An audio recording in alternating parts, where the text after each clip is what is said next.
আসসালামু আলাইকুম এভরিওয়ান, কি অবস্থা? সবাই কেমন আছেন? আশা করি সবাই ভালো আছেন। আসলে অনেকদিন ধরে ভাবতেছিলাম রাতে একটু বের হব। আসলে একা একা বের হওয়া হয় না, এই জন্য চলে এলাম বন্ধুর বাসায়। বন্ধুকে নিয়েই বের হব। তো এই যে দেখতে পারতেছেন বন্ধুর পালচার আছে। আসলে আমি পালচার নিয়ে বের হব না আজকে, সুজুকি অ্যাসেপটা আমার আছে, ওই অ্যাসেপটা নিয়েই বের হব। তো আশা করি আপনারা পুরো ভিডিওটা দেখবেন, সাথেই থাকবেন। ধন্যবাদ।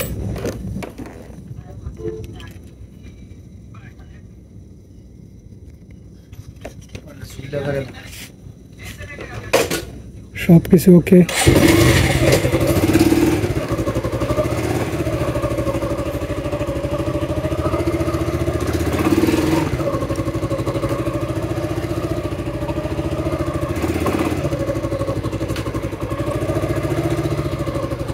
উঠো।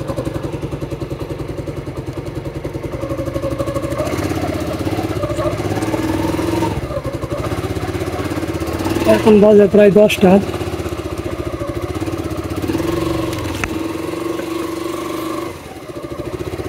আসলে রাতের বেলা বের হওয়া মজা আছে। মজাটা কিরম, রাস্তাঘাটে গাড়ি ঘোড়া একটু কম থাকে, রিল্যাক্সে বাইক চালান যা এরকম। আসলে আমরা রওনা হয়েছি মেম্বর বাড়ি 5 পীরের উদ্দেশ্যে, কিন্তু বাইকে একটু তেল কম আছে, সেই জন্য সর্বপ্রথম আমাদেরকে যেতে হবে পেট্রোল পাম্পে। বাইকে কি বাইরে আছে তেল কি নাই নাকি।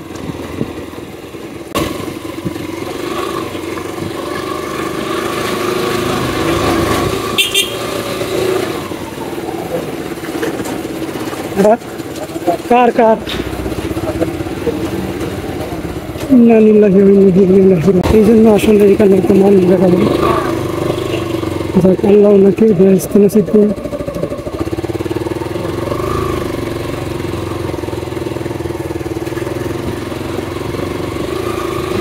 এখানে যে মারা থাকে না কেন, কারণ আমরা তো আর জানি না, দেখতেও পাইনি।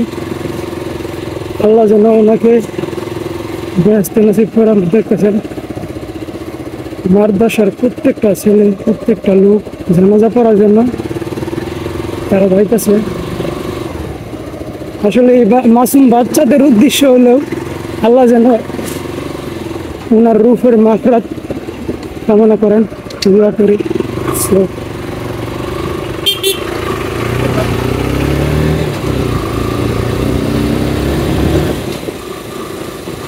আসলে আমার বাইকের তেল একটু বেশি কমে গেছে গা, বাইরেতেছে পিক আপটা বাইরেতেছে। আমার মনে হয় পাম্প পর্যন্ত যাইতে পারবো না, খোলা তেল নেওয়া লাগতে পারে, তো একটু চেক দেওয়া দরকার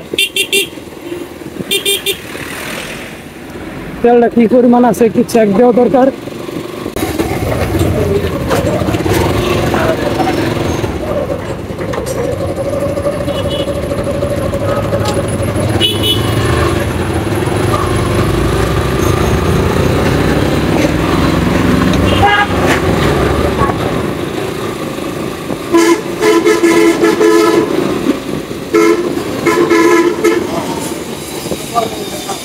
আসলে বাইকের তেলটা একটু বেশি বাইরে যাচ্ছে, আমার মিটারে একটু সমস্যা আছে, মানে অরিজিনাল মিটারের তেলটা বাসে না।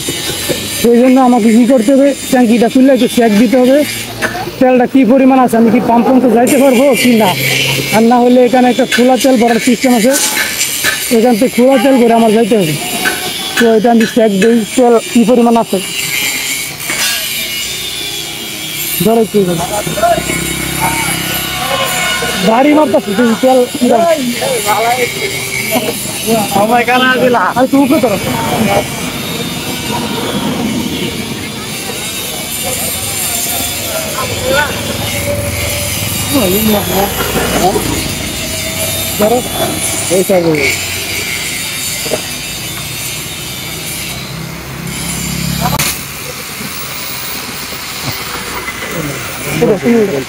না না না, আমি বয়স দিতেছিলাম তো, আচ্ছা ঘরে চালাই। আসলে আমি টাঙ্কিটা খুললে একটু চেক দিলাম, কারণ আমার মনে হচ্ছে যে পরিমাণ তেল আছে আমি পাম্প পর্যন্ত যাইতে পারবো না, এরকম মনে হয়েছিল। তো এই জন্য খুলে একটু দেখলাম আমি কি পাম্প পর্যন্ত যাইতে পারবো কিনা। ট্যাঙ্কির ভিতরে যে পরিমাণ তেল দেখছি, আমার পাম্পে যাইতে আরো 2 কিলো রাস্তা আছে। 2 কিলো রাস্তা আমি যাইতে পারবো না আসে। তো এখন কোনো সমস্যা নাই, পাম্প পর্যন্ত যাইতে পারবো, এইটাই আর কনফার্ম হয়ে নিলাম। কারণ মাঝ রাস্তা বুঝি আবার তেলের জন্য বন্ধ হয়ে যাবে, এত বড় একটা বাইক, আসলে বিষয়টা অনেক খারাপ দেবে, সেই জন্য আর কি চেক দিয়ে কনফার্ম হয়ে গেল।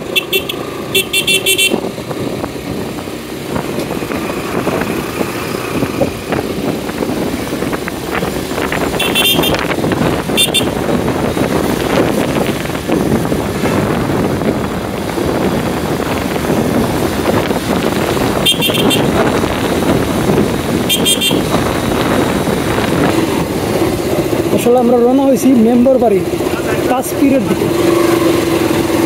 তো এখন বাসা থেকে বের হয়ে গেছি, সরাসরি আমাদের এখন পাম্পে যেতে হবে, বাইকে তেল কম, সেই জন্য পাম্পের দিকে রওনা, বরাবরের মতো পাম্পের দিকে।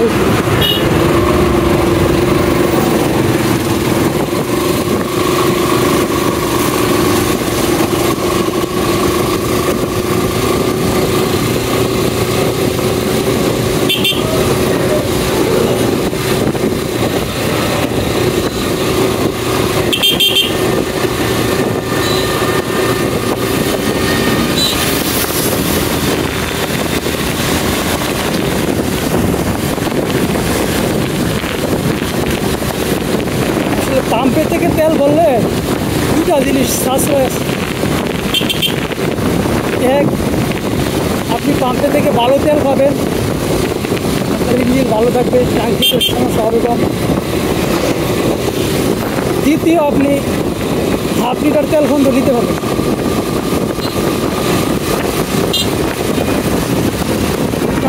টাকা শর্ট আছে, বললো আপনি 100 টাকার তেল পর্যন্ত নিতে পারলেন। এই বিষয়টা আর কি পাম্পের থেকে সম্ভব। আপনি যদি গোলা তেল করতে যান তাহলে কিন্তু এই বিষয়গুলো হবে না, পারবেন না। কারণ 1 লিটার গোলা তেল বাইরে বিক্রি করে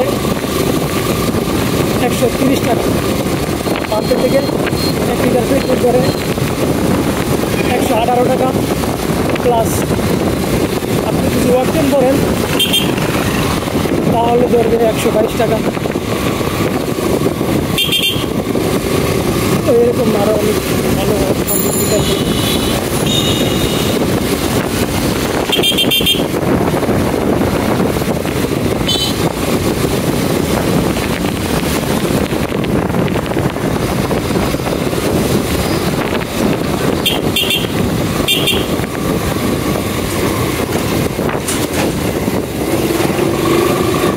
শামীম, মাস্টার বাড়ির পাম্পেই পড়বো নাকি বাগের বাজারটা? ও হয়েছিল তো উল্টা সাইডে, এটাই ভালো হইব। রং সাইডে যাওয়া তো কোনো মানে হয় না, তো আমরা একটু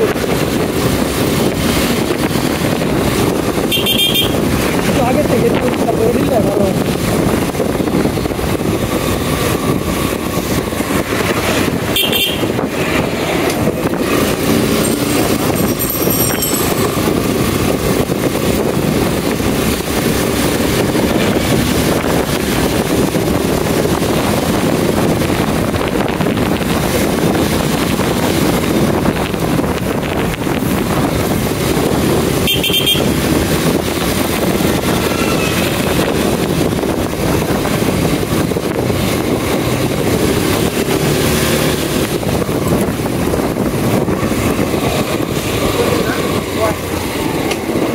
এই দিক দিয়ে বাইরে আয় করেন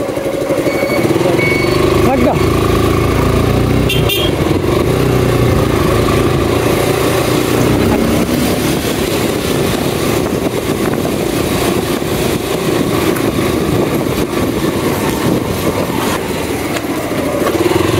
আসলে সিপাসাপা রুটের মধ্যে এত উঁচা আইল্যান্ড দেওয়া আসলে খুব একটা বেশি আনইজি হয়ে যায়।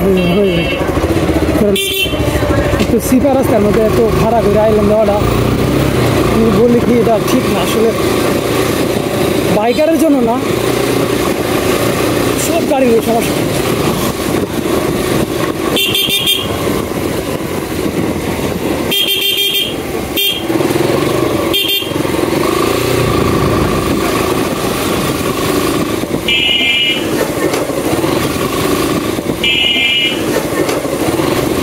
ট্রাকদিওয়ালা হ্যাঁ দৌড় দিছে না, দৌড় দিলে তো হয়তো বাজাই দিলাম। আমার কিন্তু পিছনের চাকা স্লিপ করছে, আমি কিন্তু পিছনের চাকাটা ব্রেকটা ধরছি একটু বেশি।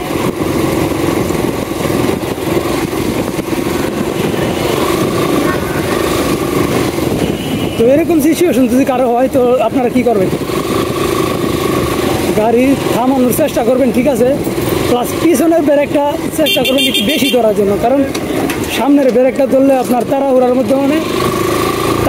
মাধ্যমে যদি আপনি ব্রেকটা ধরেন সামনের ব্রেকটা, তাহলে দেখা গেল কি আপনি ব্রেকটা বেশি ধরে ফেলছেন, আপনার বাইকটা স্লিপ পায়া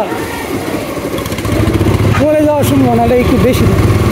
এই জন্য চেষ্টা করবেন কি পিছনের ব্রেকটা বেশি ধরাবেন।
পিছনের চাকা ওটা মুড়ে না, হ্যাঁ এই জন্য পাচ্ছে। খেয়াল করছো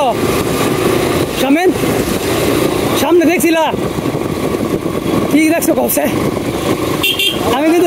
আমি কিন্তু সামনে চাকা কিন্তু বার করছি না, হ্যাঁ পাশের চাকা মুড়ার কারণে আইল্যান্ডের মধ্যে হালকা এক সাইড পাচ্ছে, এই জন্য আর কি জাকিটা একটু বেশি লেগে গেছে।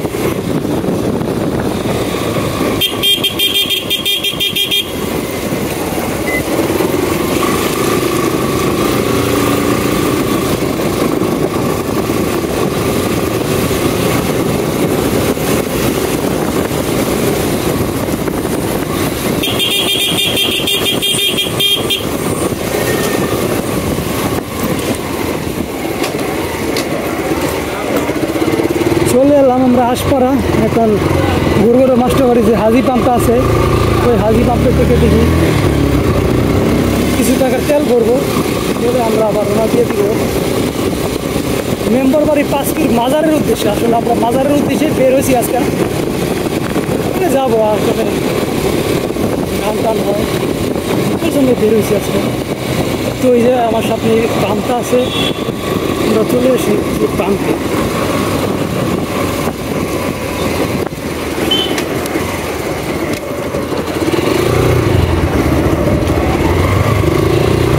আমি আসলে পেট্রোল ভরবো, কারণ টাকা কম আছে, পেট্রোল ভরবো।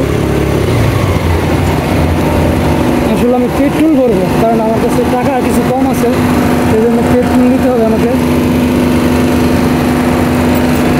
180 টাকার পেট্রোল নিয়ে নিব।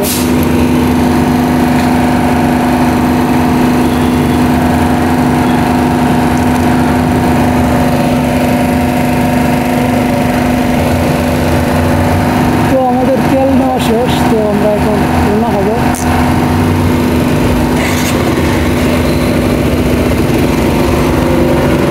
আসলে তেল বললাম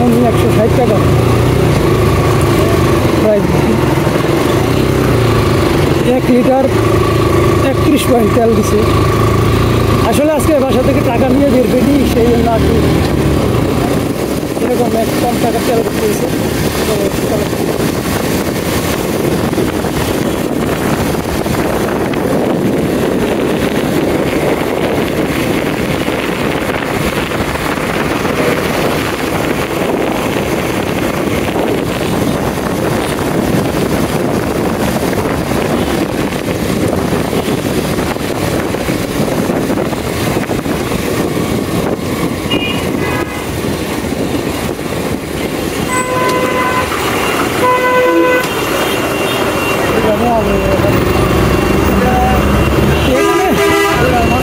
এখানে জাম থাকবেই, এই জায়গায় এই মুড়ে জাম থাকবে প্রায় সময়।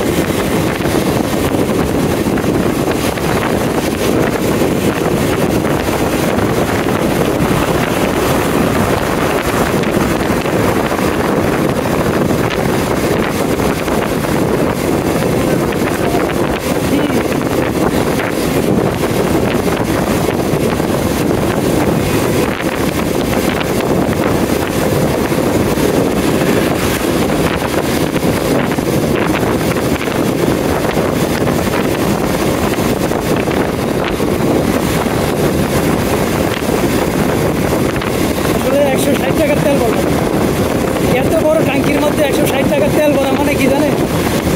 আসলে এই ট্যাঙ্কিটা আছে না, এই ট্যাঙ্কিটার অপমান করলাম, কিন্তু কিছু করে নাই। আসলে আজকে বাসা থেকে টাকা নিয়ে বের হয়নি, এই জন্য আসলে কম টাকার তেল করতে হয়েছে।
যত গভীর হয় এই রিস্কায় তত অটো রিস্কা বাড়ে। মাজার বলে কথা, আসলে এখানে প্রচুর লোক হয়। আমাদের এই 5 ফিট মাজারটাতে প্রচুর লোক হয় দেখে, যার খালি রিস্কা মানে রিস্কা দেওয়া লোকজন যাতায়াত করতেছে মাজারের উদ্দেশ্যে, দান হয়। সব 5 ফিট মাজারের উদ্দেশ্যে।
কেন হাইটেও মানুষ যায়, এখানে জমা হবে সব, যে মাজারে চলে আসছি।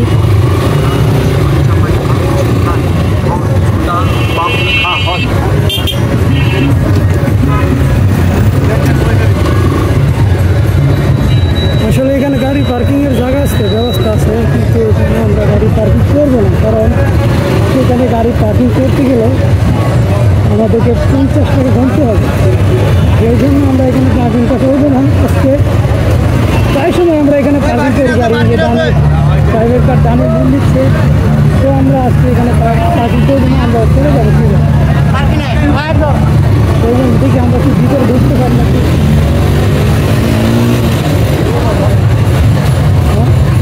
দেখছি তো, দেখি আমরা কি ভিতরে কোনো জায়গায় গাড়ি যাওয়ার জায়গা পাইছি না।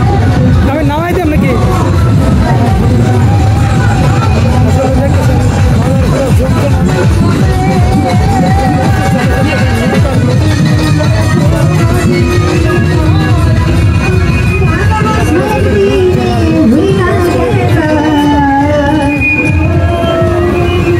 তো আসলে আমরা তো দেখি কী করা যায়, বাইকটা কোথায় রাখা যায়, বাইকটা আমরা